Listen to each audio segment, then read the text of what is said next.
Hey, y'all, welcome back to Mountain Murders sometime this week. I'm Heather. And I'm Dylan. Just before we pressed record, I heard you screaming something about "Don't touch my knob." That's right. I got a janky knob on our... You got a janky knob? That's the name of this episode. On our hardware, our soundboard, which was actually funded by Sunday. She still listens. Thank you very much, me lady. Man, Sunday is amazing. She's a hometown girl. She is an OOG Mountain Murders friend and fan. Man, we have had some great folks from the start. We have. You know, that is the one thing that keeps me going with this podcast because, yeah, there are times when I'm a bit burned out and I don't feel like researching and reading and writing. I mean, you know, it's a lot of work. And there are times when I'm feeling kind of yuck and down and out. But it is our listeners who have become friends, the support we get, the kind messages, that really keeps me going. Yes, I agree with that. And unlike Heather, I'm always 1,000% and incredible and perfect and on point. You are. Yeah, every episode. I don't think there's been a time that I've ever let our listeners down. You lucky. Not true. It is hard. Sometimes you're just tired or you're tired with life or, you know, and maybe you're going through a depression loop or something, but we still, you know, want to put out an episode because we really do love connecting with our listeners. And it means a lot that people have been here. Some have been here from the beginning. And even if this is your first episode you've ever listened to, it means so much to us. When we get emails or DMs through our Instagram account, Appalachian True Crime. Somebody's all up in Mountain Murders DMs. Sometimes. Down to listen. When people send, you know, we have listeners that send me like funny videos. Chris in Florida, he sends me a lot of funny videos. Okay. Our little mountain hippie friend, she sends a lot of cool stuff. I mean, it really is so heartwarming to know that we have these great people out there. It is. So back to my janky knob. Back to your janky knob. I got this old soundboard here. It's been with us for years now. You can credit this and Sunday directly with a huge upgrade in our sound. I'm sure you know from early on if you've dug back in the vault that we were pretty rough. It was a little rough. It was a borrowed laptop and some $30 mics. Oh gosh, you make us sound so broke. No, but it's true. It and we is true. used to sit in the parking lot of a McDonald's and steal Wi-Fi to upload episodes. Well, that was only because the Wi-Fi at our house did not work because we lived in a very rural area where they don't tend to give people broadband internet. No, it's true, and that really does sound like some made-up origin stories for something, but it's the truth. So true. So big shout out to McDonald's, your free Wi-Fi. Yeah, thank you. You helped us. You helped us along. I got one knob. I have to hold my head just right to get it to work, and I think I got it sounding good. Well, I'm going to keep my hands off your knob today. Whoa. I'm not going to touch your knob. Okay. I'm not going to lightly tap the knob. Don't you even look at that I'm not knob. going to spray dust or whatever that shit is, the canned air. I'm not going to blow your knob. I've done blowed on the knob. I think I got it. I'm not going to do any of that, Dylan. Okay. Well, good. I think we'll be okay if you do all those things. All right. So moving on, it's going to be a recap, right? We have a lot of headlines to discuss. Craziness happening all around us in this world. It's true. And one of the main stories that has taken over this week, I'm sure everybody knows exactly what I'm talking about, a political assassination. I'm not going to get too far into this conversation. You know, we like to keep things pretty apolitical on the show. We don't want to hurt anybody's feelings or offend anyone. I mean, that's not where, when we say things like politically, we're not, we don't really want to step on toes. No, and politics are everywhere nowadays. Everyone knows this. Yes. And we like for this to be an escape from all that. Yeah, we're not. There's plenty of echo chambers out there. There are. We go in, ours, and you can go in yours, and that's all fine and good. But this is a place for true crime and silly stuff. Well, and along with that, Dylan, I do want to bring up this point. A society without empathy and compassion doesn't collapse all at once. It erodes from the inside out. And what happens depends on how far we are willing to go. Are we going to continue down this path, or is this going to be a bit of a watershed moment where we pause and say, you know what? We need to reevaluate who we are, our humanity, our empathy, our compassion for others. Yeah. And should we allow politics and issues become so dominant in our lives that we are willing to dehumanize people, exploit them? We're willing to isolate ourselves. Yeah. Have authoritarian tendencies. Yes. I mean, people have You lost, know? even before this tragic event happened, people have lost friends, family. You have relationships, long-term relationships. I've lost friends. My family was already gone. And, I mean, what? Pour one out for your lost family, bud. I'm just going to pour one out for the family. But no, I mean, it's just terrible. And it really makes you wonder, and I feel at a certain point that we're allowing all these things, these cultural issues, societal issues, disagreements, no matter how you feel or believe, to actually start affecting our humanity. Yeah. And there are some examples. I think we've had some very stark examples of that. In the last 2 weeks. I mean, many more before that. It really is like you that was well said. How far do we allow this to go? I mean, gosh. The last thing I'm going to say, Dylan, is no matter where you stand on the political spectrum, my line in the sand is celebrating someone's murder. Yes, you know what I'm saying? Like, watching this political assassination on live stream, seeing multiple videos of a man losing his life in this horrific way, the crowd's running, the crowd's screaming, the terror. It was very heartbreaking for me. I was deeply affected by watching these videos.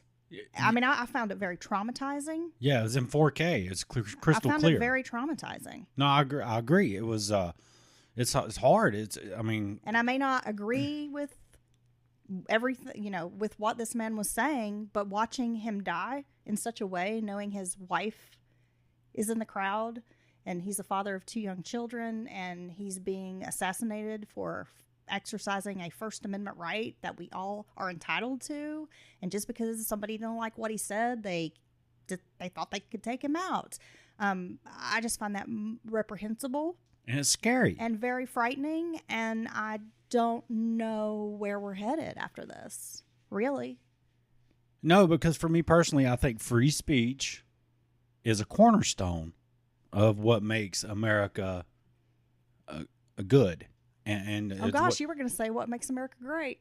What's made it great again? No, just what has made America great, in my opinion, all my life. I really always valued that and thought it's one of the things that separates us from many other parts of the world. And I think it's a very important component. And I've always said to my personal mantra is, even if I don't agree with your speech, I will die or fighting for your right to say it.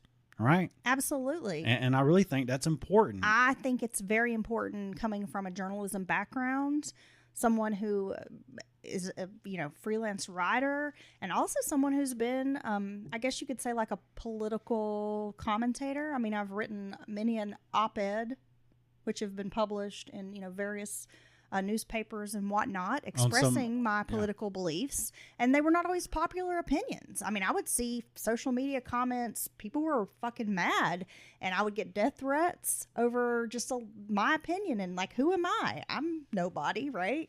Oh, you're somebody. I'm just over here, like, taking the time to write what I feel, and man, they get outraged, and I just don't understand. Because we all have a right to believe, and because you think these words are vile and I don't like what's coming out of someone's mouth, I guess you feel a moral superiority or something. And the bottom line is you're really not better than this other person because you have beliefs that seem incredibly outrageous and wild to other people. Right. And so if you think, well, I'm going to take out everybody I disagree with, I mean, where does that end? Yeah.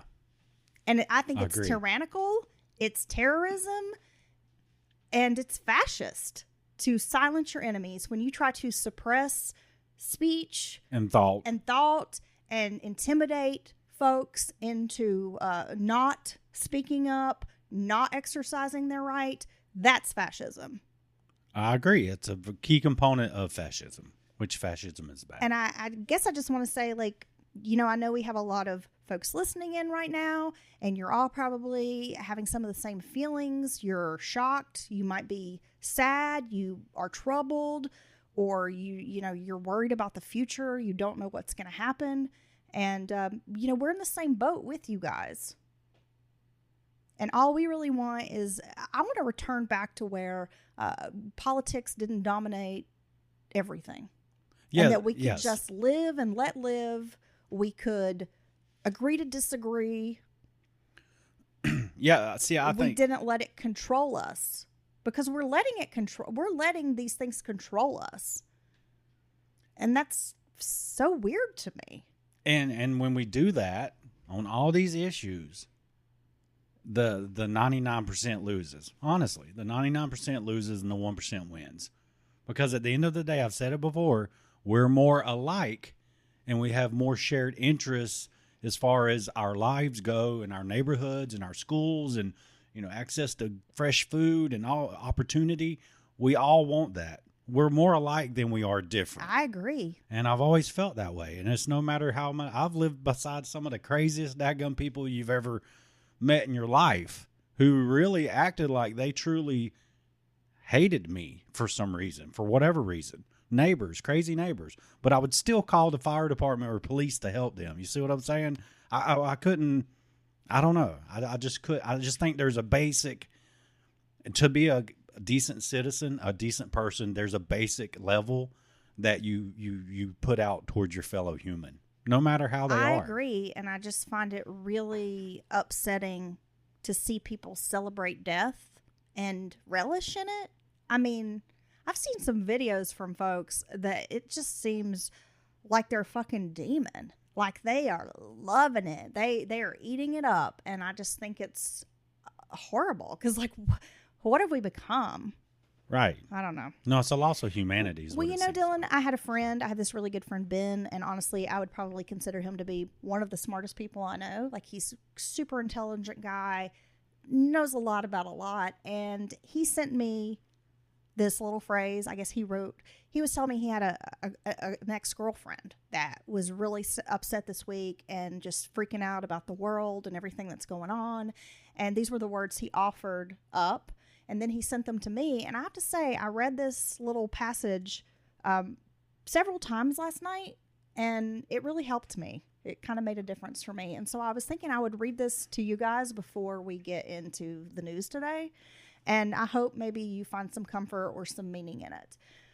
He wrote, "The world is a mostly dark and indifferent place. There are flashes of light and goodness, but they are inconstant and fleeting. What makes humankind noble and majestic is that we keep trying every day.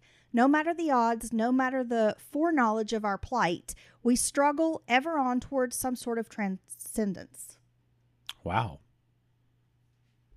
Damn. And I have to agree with that, because we do keep on keeping on, even when everything seems like it's falling apart. We do. And I think we have an inherent drive to, no matter what, pick the pieces back up and keep going. Because I think we owe the people that have lost everything or sacrificed everything so many times in the past. We have to keep trying, right? We do. I mean, it just seems like the best way to move forward. We do. Man, and if that means, really taking stock of who we are and what we believe and trying to reconnect with our humanity, then I think that's what we should all be striving for. I agree. Go touch grass. Yes, get grounded. Get grounded. Get those man-made materials out from between you and the earth. Turn the phone off. It really I'm going to start practicing that myself, honestly. Man, I'm going to start decided after this week, I'm disconnecting from social media just personally. And we have our podcast media and that social media, and I'm going to keep updating that. But I just needed a break because there's just too much vitriol out there. No, I'm going to get one of those little phone saves, because I think I have you can get a dopamine addiction from scrolling and looking at your phone and whatever and touching your phone. When you find yourself reaching for it and opening apps that you don't even mean to be, like you're trying to do something else, but you just out of muscle memory opening whatever, you're just, dude, maybe you need to take a break. So I'm gonna get one of those little phone saves like they get for teenagers. I think we're gonna get a review where someone's like, they have too much chatter. Chatty Cathy. We're chatting too much, Dylan. All right, so move on. Are you ready to get into some of this week's crime news? Yeah, take your pick. All right. Well, of course, we have to mention 9/11 just happened. Yeah. And gosh, it's been 24 years? Yeah, 24 years ago. That was a game changer for a lot of folks. That was a watershed moment in our was. society. Absolutely. Speaking of which, on September 11th, this news story was released, Dylan, and I'm just going to go with this as our top story for the day.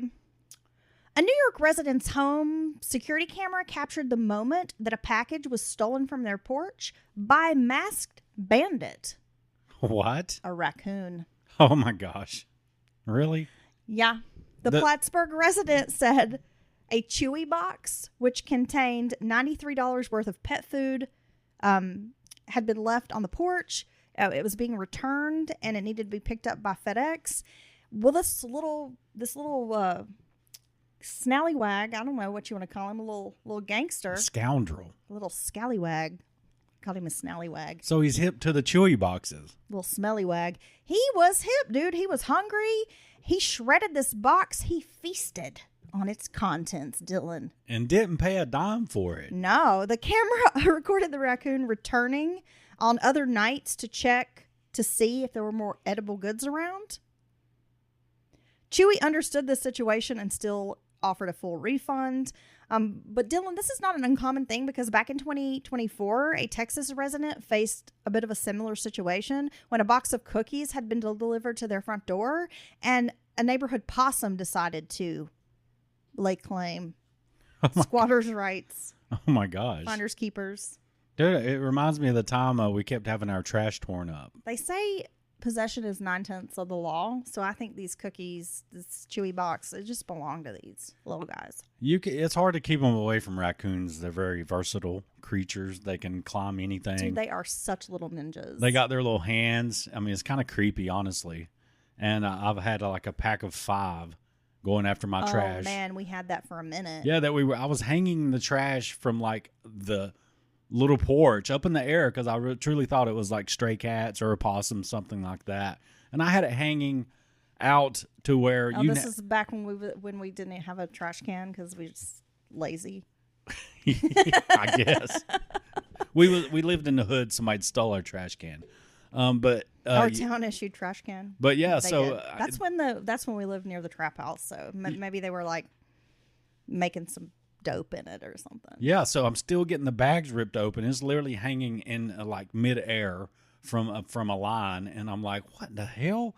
And I just happened to flip the light on one night because I believe Rufus was barking, and there I see 5. A family of raccoons. And they were doing little acrobatics and stuff, swinging around so they could climb up and get on the railing. Little Tom Cruise raccoon come down from some hardware in a line. Yeah. And one's holding on to the other one, and he's just reaching out. I'm just like, what? And they all froze. This was a mission possible. Yeah. They all froze and in poses when I turned the light on. Oh my gosh, it was so funny. It was the funniest thing I've ever seen. I do remember this. All right, Dylan. So that was a little bit of a laughable moment that we can enjoy before we get back into some of the shit that's going on in the world. One thing that I was not aware of but had recently learned, Dylan, and this is quite disturbing, is a racist pipe bomb was discovered at a Los Angeles elementary school campus. Wait. The pop bomb itself is racist? It was wearing a little Klansman. Oh my God. It was wearing a little bed sheet. Damn. Yeah. Gotta watch out. You never know. These pipe bombs are fucked up. Is that what the headline actually says? That the racist pipe bomb was wearing a Klan robe? No, that a racist pipe bomb was found. Yeah. Okay. So this happened on September 10th around 8:30 a.m. Bennett Q School African American resource specialist Tammy Mosley went to her car to retrieve some supplies, and that's where she allegedly discovered a device behind her car. Okay, that's scary. The image of the device obtained by KTLA News shows these cylinder-shaped objects kind of taped together with text that had a racial slur underlined. Okay.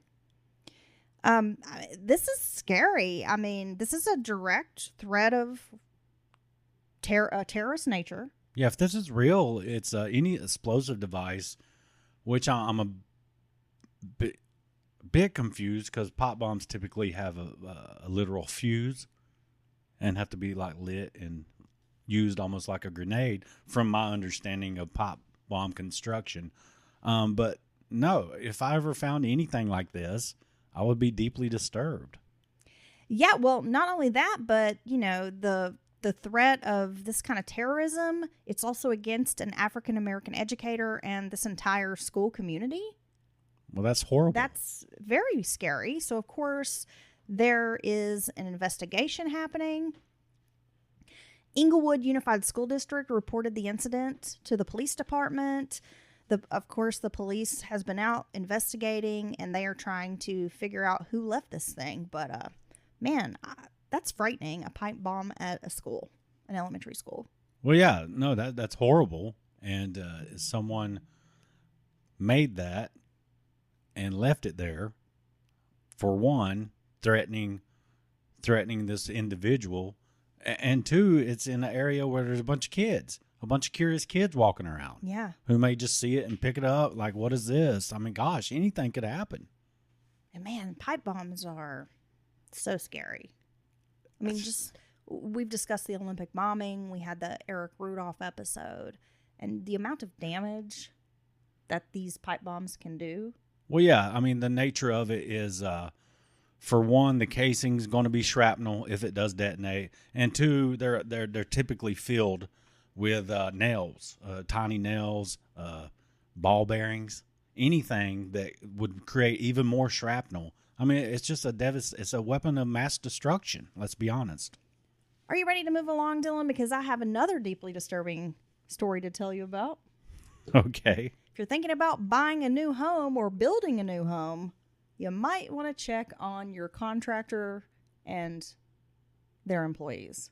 Wait, you moved the headstones, but you left the graves, didn't you? You just moved the headstones. What movie is that? Follow the light, Carrie Ann. That's a Poltergeist reference. It's Carol Ann. All right. A Raleigh, North Carolina man is accused of placing hidden cameras inside of outlets in a Garner home while it was under construction. Oh. 34-year-old Andrew Belter of Raleigh is charged with felony secret peeping and breaking and entering.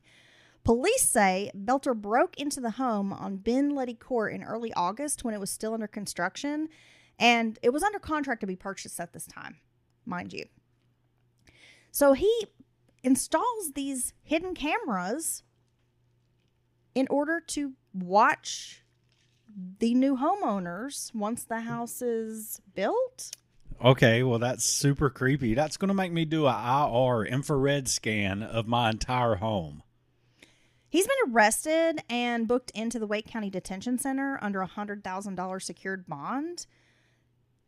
It's, of course, still being investigated by law enforcement, but that is one strange story. No, okay, I have a couple of questions. Well, I probably don't have the answer for you, but I can offer up an opinion. Yeah, we'll just be subjective. Okay. Did he know who the new owners had the home under contract, or was he simply installing this to just peep on whoever happened to buy the house? Which one's creepier?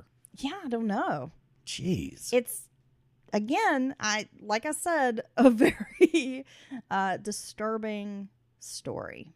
Very disturbing. Well, you know, you can get devices. Actually, I believe there may be apps on your phone that can help you do this. People tend to, it's actually something I've thought about. You've heard of this in Airbnbs, right? Of these hidden cameras. Secret cameras. These deviant, creepy cameras, photo or videoing or photoing people in the bathroom in states of undress or any anything like that is very scary. Yeah. And it really makes me wonder. That's why when I go to an Airbnb, I make sure I eat like Indian food so I can give them a real treat. Be like, look, we can't use any of this footage. They're gonna be like, ooh. This bitch done blowed a gasket. No, but there's no market for this. They're gonna. Well, I don't know. They're gonna be in there making some glorilla noises watching it because they're gonna be like, ooh, ooh, ooh, ooh. You know what I'm saying? Yeah. What the hell?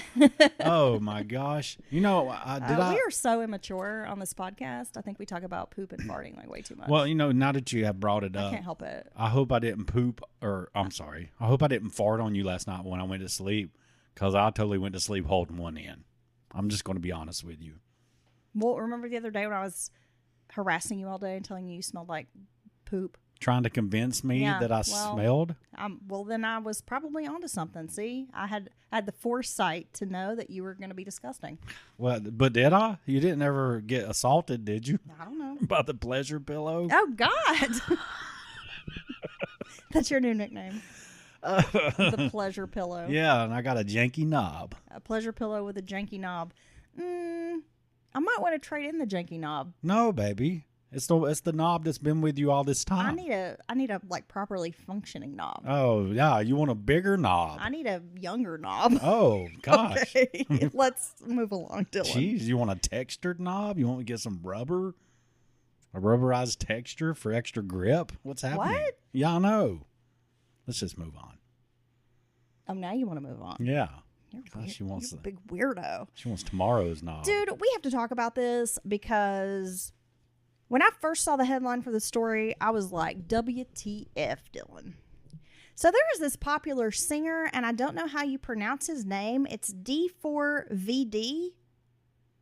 So I don't know if it's supposed to be like a play on David or if you call him D4VD. D4VD. Yeah, I don't know. I'm not sure. No, but this is a disturbing story. I have no idea. Never heard of him, which is true for a lot of InstaCloud rappers. I was gonna say any artist that has come out after like probably 2010. I don't know who you are. Yeah, but this is such a disturbing story, though. If music wasn't made before I was born, I probably am not listening to it. All right, so this popular singer, D4, we'll just call him D4, is cooperating with authorities after investigators found a body in the trunk of a car that was registered to this musician. His Tesla was impounded last week at a tow yard in Hollywood. After employees reported a foul odor coming from the car, officers found human remains inside a bag in the front trunk of the Tesla. And from what I understand, it was a dismembered body. That's a frunk. A frunk. A dismembered body was found inside a plastic bag in the frunk of a 2023 Tesla registered to this singer, David Anthony Burke. Okay. I mean, what the hell, dude? So around noon on September 8th, LAPD officers responded to this tow yard after a report of this foul-smelling odor coming from the vehicle. The LA medical examiner's office has said the corpse was a woman about 5'2". She had black wavy hair and a distinct tattoo on her finger. She was wearing a tube top, black leggings, a yellow metal bracelet, and metal stud earrings. She's not been identified as of yet. Dude, and police are not clear on how the woman died, but they are investigating it as a homicide. Well, can I say that's an awesome tattoo, right? To have it on your finger and you could shush people with it, with the on the side of it. Shush, girl. Yeah. Hush your lips. But I have to wonder what happened to this poor girl, and especially for her remains to end up like that. This is a funky story, dude. Okay, so this Tesla had Texas license plates and had been towed after it was abandoned for 5 days at Bluebird Avenue and Doheny Drive in the Hollywood Hills area. The impounded Tesla had been at the tow yard for 2 days before workers sniffed this foul smell. So they sniffing it. Now, okay, so that's when they realized something was wrong, is with after it'd been at the tow yard for a day or two? Yeah. Okay. The 20-year-old singer-songwriter is known for indie, R&B, and alt-pop hits. Of course, he rose to fame after one of his songs went viral on TikTok. Boom. Which seems to be the way a lot of new artists are discovered in 2025. He has more than 33 million monthly listeners on Spotify. Damn. So quite successful. And now I'm embarrassed. Now I'm ashamed of my old ass self because I've never heard of this person. We're going to have to listen to R2-3D's music now. D's nuts. R2 D4, D's nuts. R2D2. Yeah. David. D4. It's D4 da. Right now, like I said, now I'm embarrassed, and now I just feel like I'm not hip. I like R&B. I haven't heard any good modern R&B. You love R&B. Yeah, that's right. Gosh, this man, he will listen to Keith Sweat all the time. That's right. He wants some, Casey and JoJo? Yeah. Some Jodeci. Some Keith Sweat. Okay, the super group is LSG. That's Gerald Levert, Keith Sweat, and Johnny Gill. God. Okay. Yeah. Now I know of Johnny Gill. And Gerald Levert, did he have a solo career? Oh, yeah. Did he have a pop song? He was a little older than the other two, if I'm to remember correctly. And, yeah. Yeah, okay. I mean, I remember these names. And then we have But I've never heard of LSG. But admittedly, I'm not a huge R&B fan. Right. At least not what I would consider modern R&B. And I like 60s and 70s soul and R&B music. Okay. Right? I love that shit. LSG.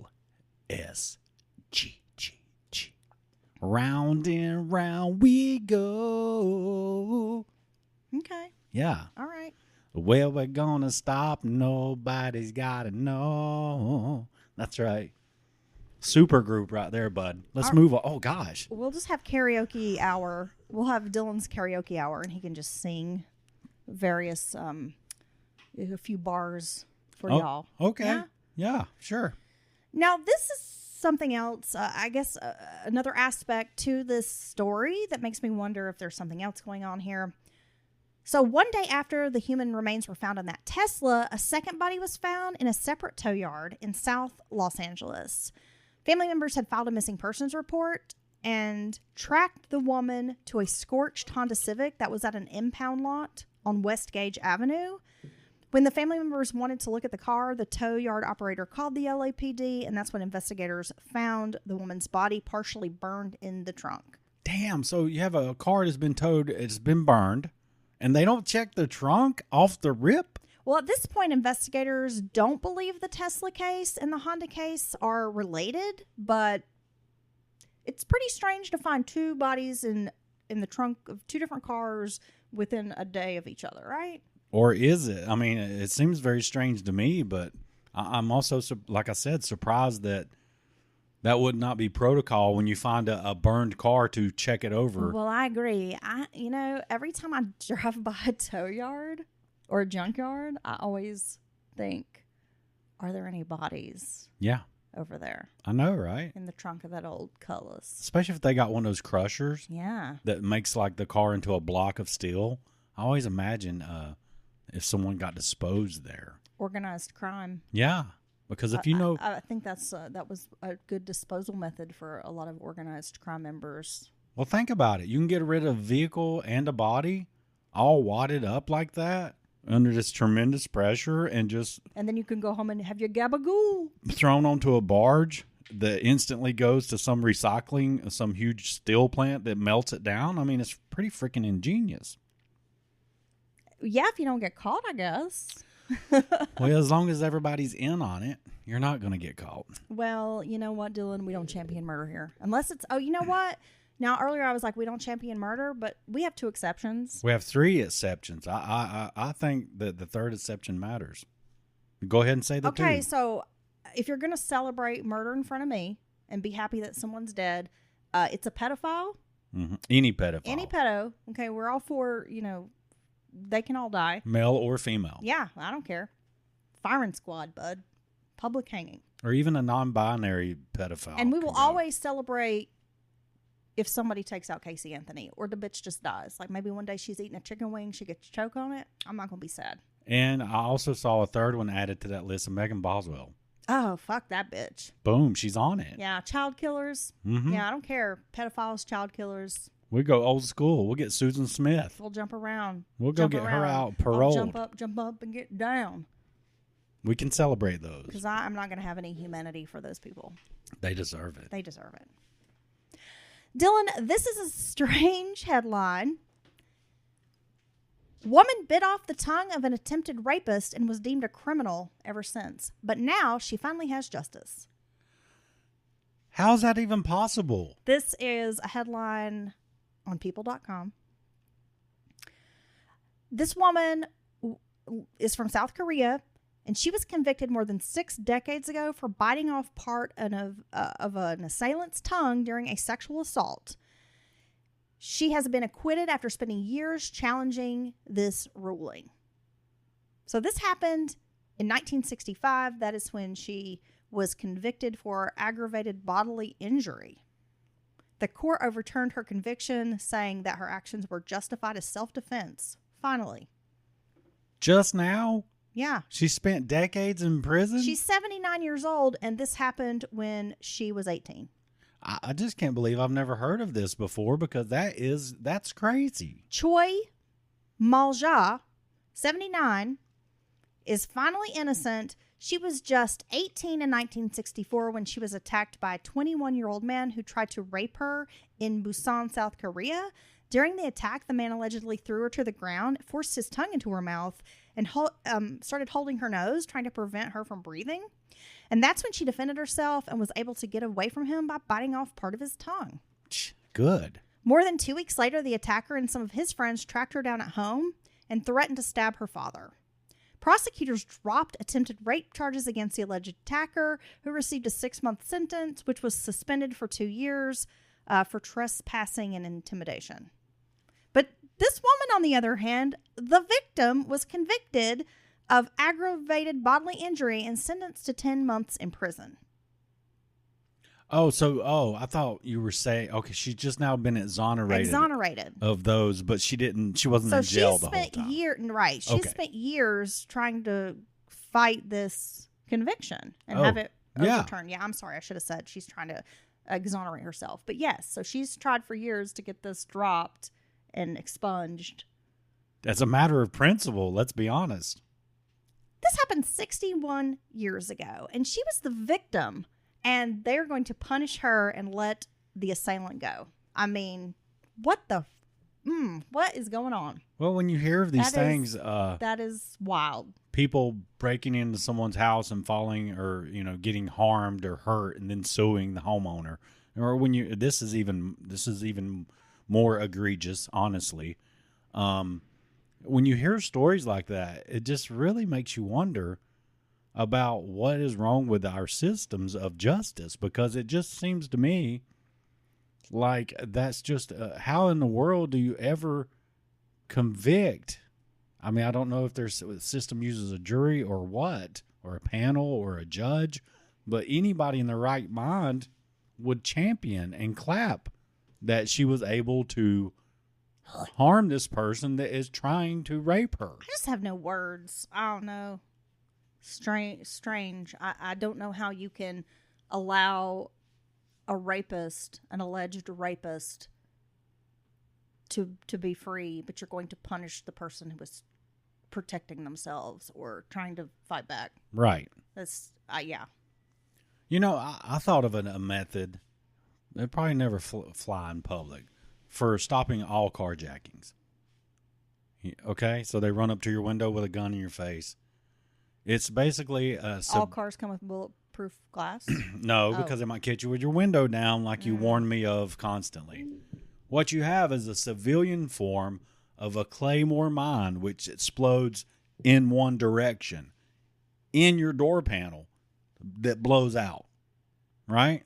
And all you got to do is hit this, very well-placed particular panic button that you will never hit by accident to blast that person's guts through their asshole, right? In an instant, and they don't have any time to react or shoot you. I like your creativity. Boom, dude. I like just the sound of guts being blasted through an asshole. That's very graphic.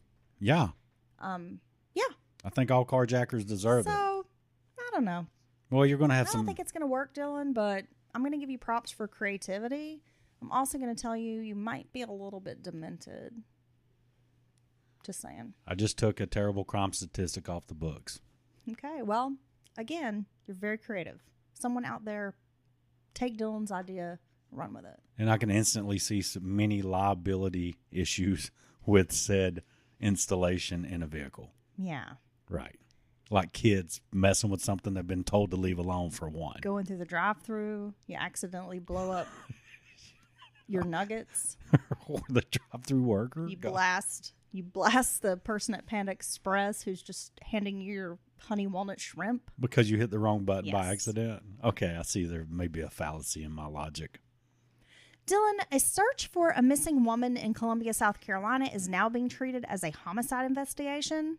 On the same day that the Columbia Police Department intensified its search for a missing woman, it also said officers are now treating it like it's a homicide investigation. And, I have to say, in missing persons cases, I don't think that's necessarily a bad thing. Right. Right? They're going to get, if you're treating it as a homicide, then I think you're going to maybe investigate it a little more thoroughly than if it's just a missing persons case. Yeah, that's true. But let's see what they have to say. Police expanded their search, by the way, for Angela Fuller on Tuesday, and officers searched in various locations throughout Columbia in an effort to find the 56-year-old woman who was reported missing on September 1st.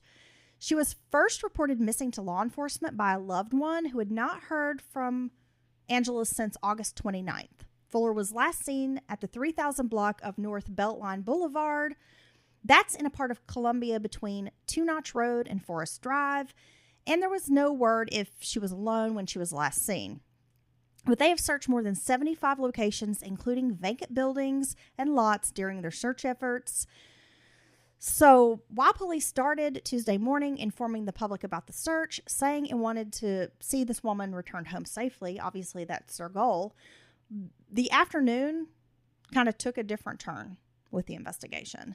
So based on the amount of time that has passed since Mrs. Fuller was last seen and evidence was seized by investigators, they're now investigating it as a homicide investigation.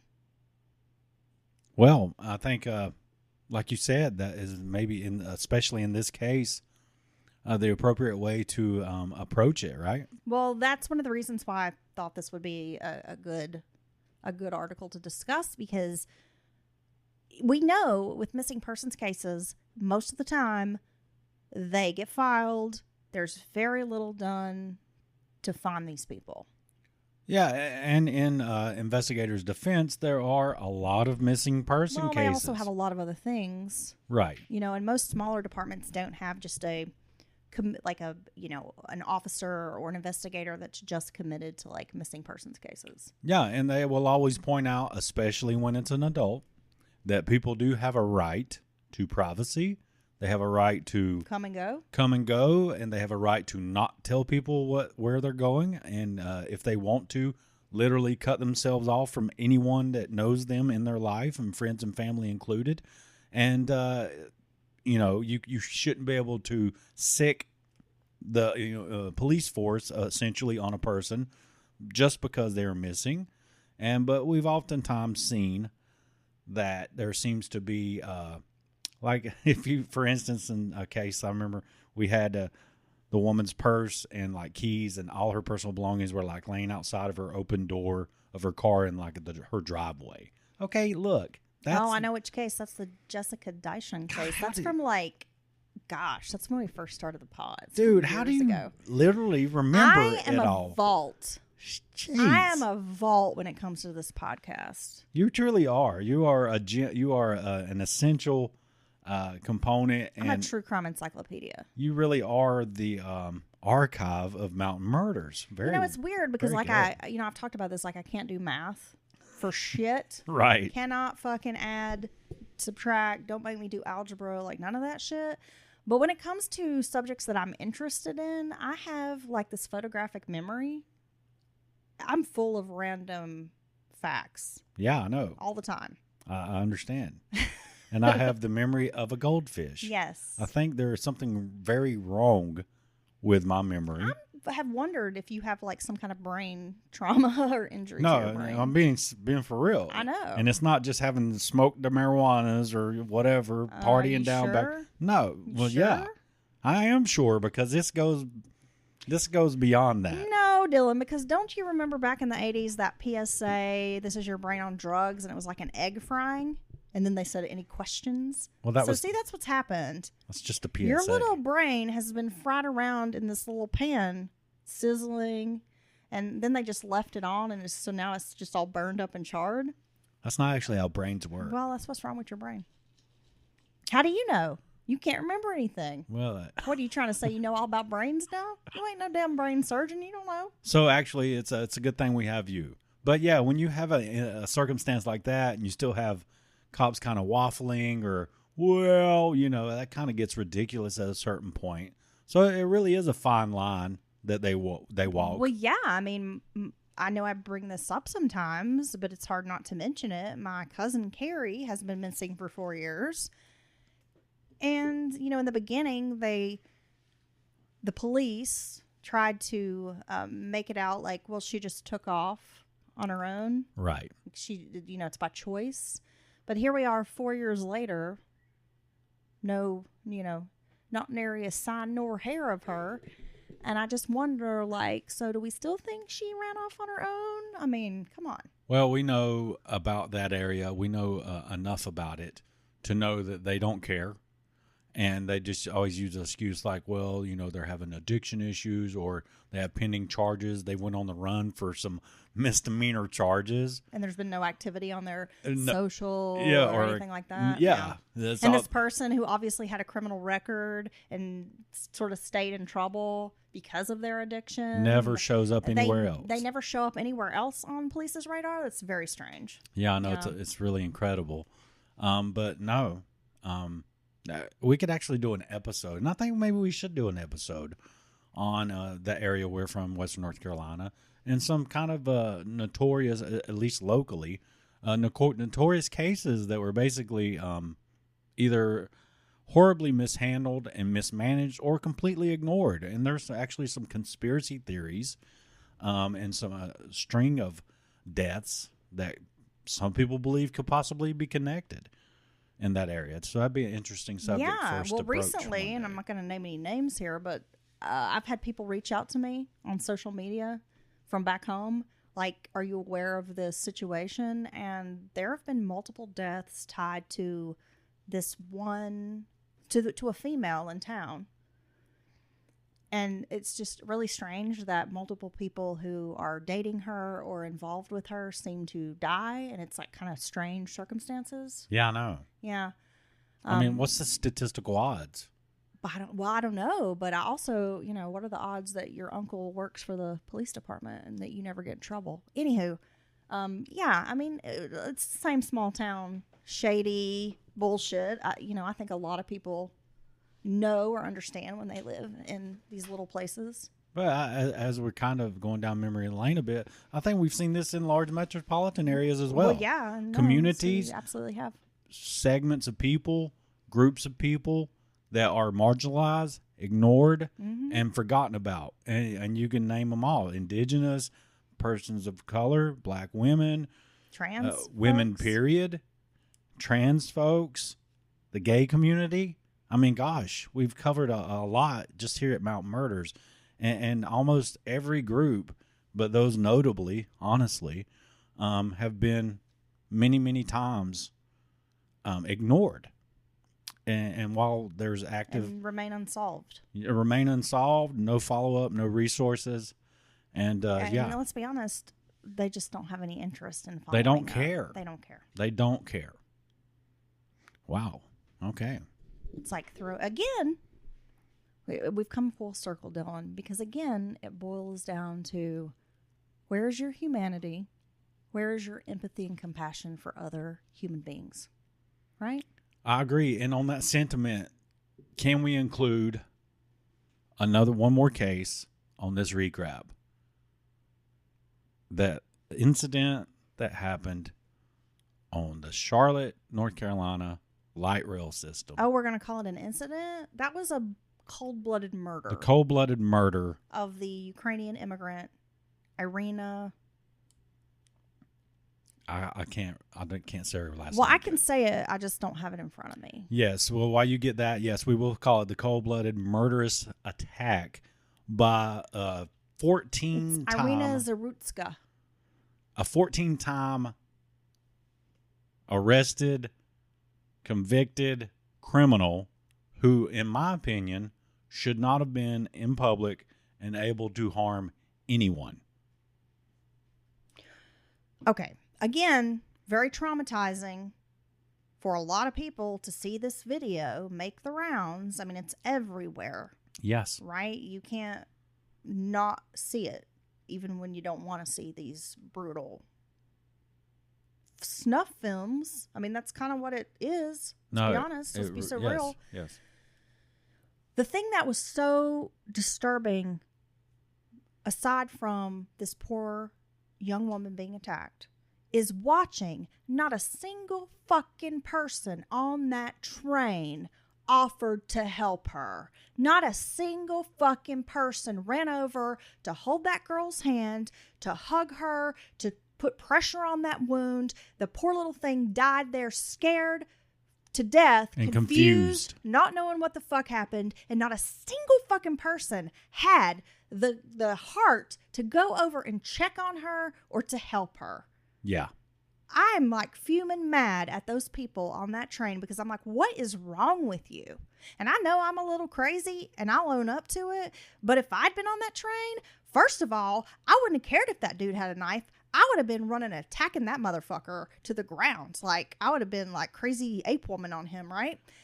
But at the least, I'm going to go check on this girl and try to help her and aid her. Now, I know it's easy to say, well, until you're in that situation, but I know, I feel this in my soul. I would have, fairly certain that I would have, even if I'd gotten stabbed, he had a fairly small knife, let's be honest, I would have attacked that man. Yeah, and he picks the smallest. And he's not a big guy. I would have... Littlest, tiniest little person on this train to stab. Which shows me you're a fucking coward. Yes. And you know what? I don't care. I know me and you, we would have tag teamed that dude. No, I know it. I know it in every my heart because I'm ounce of my being. I lose my shit. And I'm a little nuts. I would have had to go to her. I mean, the guy was walking away from them, and I get being scared in a situation like that. How could you not be? This is terroristic behavior. This is random violence of the most brutal kind out of nowhere for absolutely no reason. I don't know. I could not have just left. I could have not just tried to scurry away and think only about myself in that situation. There's just no way. I can't. And I know that deep in my soul. No way. I could never be one of these people who stand by on the sidelines, watching, recording, not stepping in to help, not intervening, not contacting law enforcement or trying to get emergency services there. That is not in my character whatsoever. I am not going to just stand by. That's so horrific. Poor and thing. The fact that people are willing to just stand around and record or watch it like it's a fucking movie play out in front of them, and they don't have any grit to go confront this dude or tackle him to the ground or at least go over and offer this poor girl some help. Again, our society, are we just fucked? Like, what is wrong with people? Well, no, it's events like this that make me worry, and I think I could talk for hours about what I think's doing it. We truly are, and this is worldwide. This isn't just here in America. Transhumanism.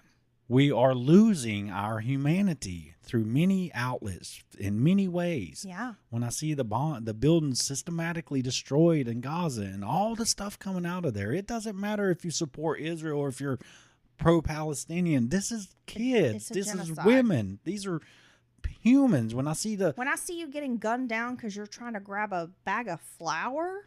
I mean, there's no words for that. That's not okay. No. To me, that's not war. That's just genocide. And it's not just there. It's some events in Africa and some of the things going on here. We're talking about cases here in America. It's all over the world.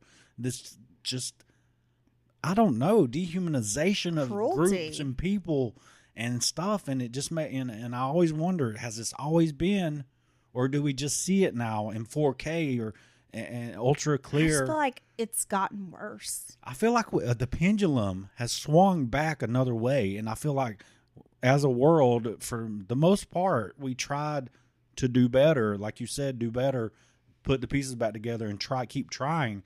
But it's like it's swung, and we have to find a way to stand together against all these things, these social issues, these cultural issues, and force this damn pendulum back near the center. Well, what it boils down to, and I'm not a religious person, but I mean, honestly, with everything that's happening, I've really started to question, like, maybe I need to find some faith in something, right? I mean, I think that's kind of the existential crisis a lot of people are in, is like, what's next? What do I do? Where do I turn? With this kind of thing. But at the end of the day, it's a battle of good versus evil. And I know that sounds so corny, but it really is. It's a battle of pure evil and the good and the light in the world. And I've heard people say this, and I've just been like, oh, whatever, or scoffed. But every day I see it. And the good has to overcome the evil. Like, we have to try harder and be better people. Yes. That's the only thing you can control is yourself. And what you do. And how you react to situations. And how you treat people. And how you're willing to put aside your feelings and emotions about hot topic issues and see the humanity in other people. Yes. Right? Exactly. I agree. I really think... now we all have to hold hands and sing Kumbaya. I feel like I wish I could have a great big Kumbaya with everybody I know of. And just a big-ass circle. We love our Mountain Murders family. And like I said in the beginning, like, we try not to step on toes or, like, offend anyone or mock anyone's beliefs, whether it's political or, spiritual, whatever. But, I mean, it comes down to, like I said, I draw a line in the sand with certain things. And I just want people to know that, like, I think we can all do better. It's true. We just got to put our differences aside. No, and we don't want to lose friends. Because at the end of the day, over this is what the machine wants. That is. See, that's what it all comes back to. You're letting the machine control you. You are eating up propaganda, misinformation. You're just spoon feeding it. You believe everything that you're told. You're living in an echo chamber where everybody validates your feelings. You think you're right. You have this sense of self-righteousness that you're morally superior. And this is on both sides of the aisle. We all do this. We all do it. You have to check. And what she's describing. You gotta fucking check yourself. You gotta check yourself on that. You really do. Because to say, well, you're evil because I don't like your politics or your religion's making you evil, I mean. Or yeah. That's a person. They have experiences different from yours. They have family. They've been brought up in a different way. And we used to be more, I think, maybe willing to try to accept each other's differences. There was a period where I feel like, the 90s, the early 2000s, there seemed to be kind of an effort to make everybody like, hey, we're all equal. We can get along. We can be friends.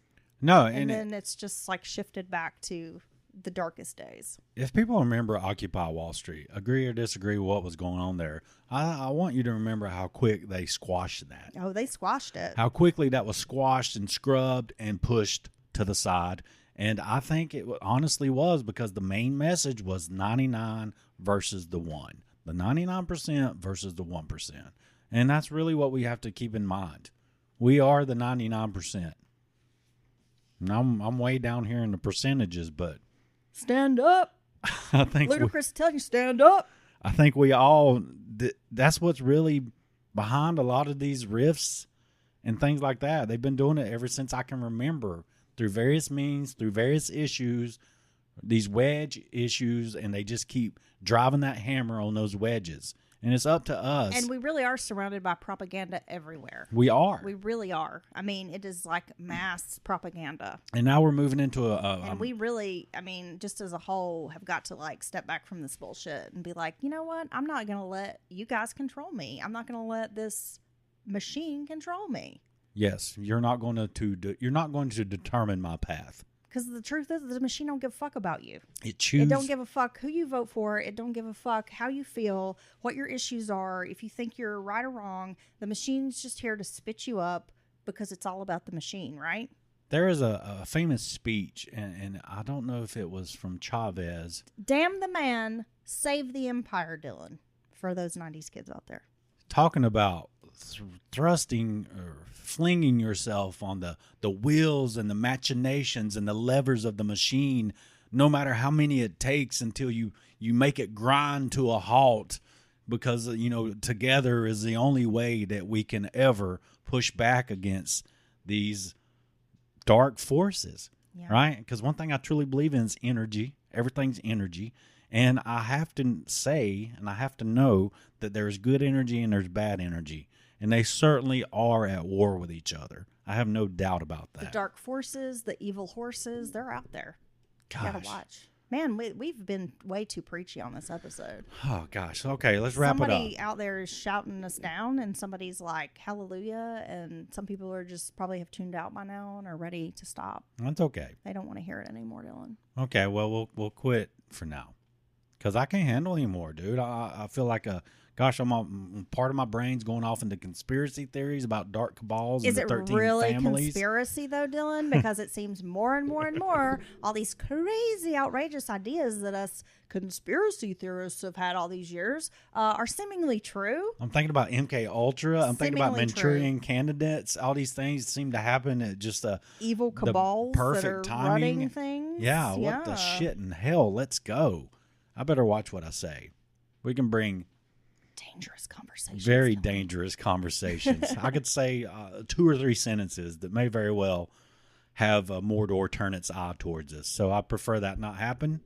Look, right now. I'm just going to say this. My goal is to end up on a watch list of some kind. Oh, you're on them. Then I will know I have succeeded. Your search history alone from your years of true criming and that wacky brain of yours have definitely led you to be asterisked on many a watch list. All right. So until next time, just pull everyone around you close. Yeah, I hate to be all corny and be like, no, for real. Be kind and love people, but you know what? Maybe I'm thinking about doing this. Maybe reach out to that person you haven't talked into a while, because your discourse amongst you personally, you and that person got to such a point that you maybe threw away a friendship or a relationship. Maybe reach out to that person and see how they're doing and see how they react. They may tell you to fuck off, but you know that you tried. There you go, Dylan. Damn, bro. Go ahead and send that shit to some people and be like, damn, Dylan's so smart. You're our guru, Dylan. Ah, all right. You're just like a little happy Buddha. You want to rub my belly. Yeah, well. Yeah. That's for later. You want to wrap up in this pleasure pillow. I do. You're very snuggly. She's trying to fat me up for winter. I know what's happening. She'll be like, do you really need to go to the gym? Maybe we'll just get some chocolate custard. Look, bro, I wanted chocolate custard so badly last night, and I'm trying so hard to be good. I stood the line. And I'm on this fitness journey, and I'm on this health journey. Oh, my gosh. I mean, I'm working so hard. Like, probably harder than I've ever worked in my whole life physically, like just exercise, trying so hard to like get healthy, be healthy. And, sometimes it's very frustrating because you feel like you're not really getting those results. And especially when you're older. Yeah. It's a lot harder to get results. And I got to say, I was literally... especially when you're an older female and, maybe you're perimenopausal and people just don't understand what it's like to go through cougar puberty, Dylan. Well, I understand. I'm going through it with you. Honestly, you were giving me such big puppy dog eyes about Andy's chocolate custard. But I ended up just eating an apple, and I was like, wow, this apple's so filling. At one point, I literally had the keys in here, and I was just about to tell you that I was going to go for you. Can we go get one right now? But you you moved on. You said, I'm not going to do it because it's late, and I don't need to do that. I've been eating clean all day. And I was proud of you. And I swam laps. Yeah. Like, I'm on fire, dude. And you know what I was saying earlier about how, we love our mountain murders folks? There are people I follow on Instagram and just, like, watch their journeys. And they're so motivating. Right. Like, I can think of someone in particular. Her name is Ashley. And she's like so motivating. Like I want her to be my my guru, because she's always posting like how many miles she ran that day, and Wow. she's like really trying. And when I see like other people doing it, and I'm like, okay, I'm not alone in this. There are other people who are trying so hard. It's so motivating. Yeah. I got to tell you. That's why I just love our listeners. They offer they give us so much back. They enrich our lives in many, many ways. See, they do, Dylan. You are so correct. Yes. You know what? I think I'm going to go rest my laurels because I've been on fucking fire today. Dang, look at you. No, but thanks to everyone. Oh, my God. Can we end the podcast with some dumbassery? Yeah. Okay. What do you got? Look, I am the first to admit, like, I'm goofy as fuck, and I'm not always on top of my game, and I am middle-aged, and I do have a lot of brain fog lately. So yesterday, This is funny. I had a gym bag packed, right? And I had gone to get my clothes. I knew I was going to swim yesterday. And so typically if I'm doing swimming, then I swim my laps, and then I will sit in the sauna to try to help with the muscles. And then I take a shower. I don't always take a shower at the gym, but if it's a swim day, I do. So I thought I had all my stuff packed in my bag, and I'm running out the door, and I had several chores that I needed to complete, like run to the pharmacy, swim, go to the grocery store. I had placed an order for pickup at another store. So I'm like, okay, I got all these errands to run. I leave, I go to the pharmacy, and then I'm like going to pop by the gym and realize I forgot my gym bag. So then I had to drive across town, get my gym bag from the house, and leave. Go to the gym, do all my things, shower, and realize I don't have any shorts packed in my gym bag. So all I had was a sopping wet swimsuit that I did not want to put on because I had just showered, right? And it's so wet. It was so wet. Oh my gosh. Just soaking wet and super strong chlorine. And I was just like, I don't want to put this. And you know how horrible it is to try to put something wet back on? Oh yeah. Well, you could have spun it out in one of those things, right? Well, yeah, I guess. But I wasn't thinking about that at the time. I was just freaking out because I'm like, oh my God, I don't have shorts. I had everything else. I had socks. I had a t-shirt. Fortunately, I had one of your old t-shirts, so it was a little longer. Okay. So you literally don't have shorts or underwear? No, I had underwear. Okay. Like I said, I have everything. Sports bra. I got all my stuff, but I do not have any shorts. And so I'm like contemplating I can either put on this wet-ass swimsuit and then drive home with this wet swimsuit on. Like, Ugh. It just did not sound, and it's hot outside, and I knew the car seat would be hot, and I was just like, oh gosh, like that is horrible. What am I going to do? And freaking out. And so finally I was just like, fuck it. And I'm just going to have to leave. So I walked out of the gym with no shorts on, like pantsless. And I had my gym bag that kind of hung low enough that I felt like maybe it kind of covered my rear end. The t-shirt was pretty long. Thank goodness. And I had my towel that I just sort of folded and carried in my arms on the way out so that it was kind of long.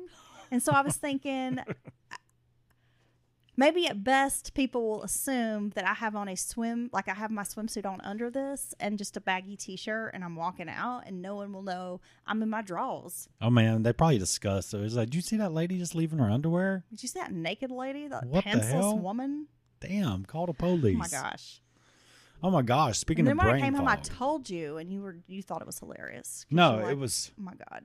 it was hilarious. It sounds like something I would do. And I'd been here twice to get the damn gym bag. Right. And it never dawned on me I didn't have bottoms in the bag. It's bottomless Heather. I guess Southern exposures. Southern exposure, y'all. All right, so we're gonna leave on that note. Yeah, we are. We love everybody and stay safe.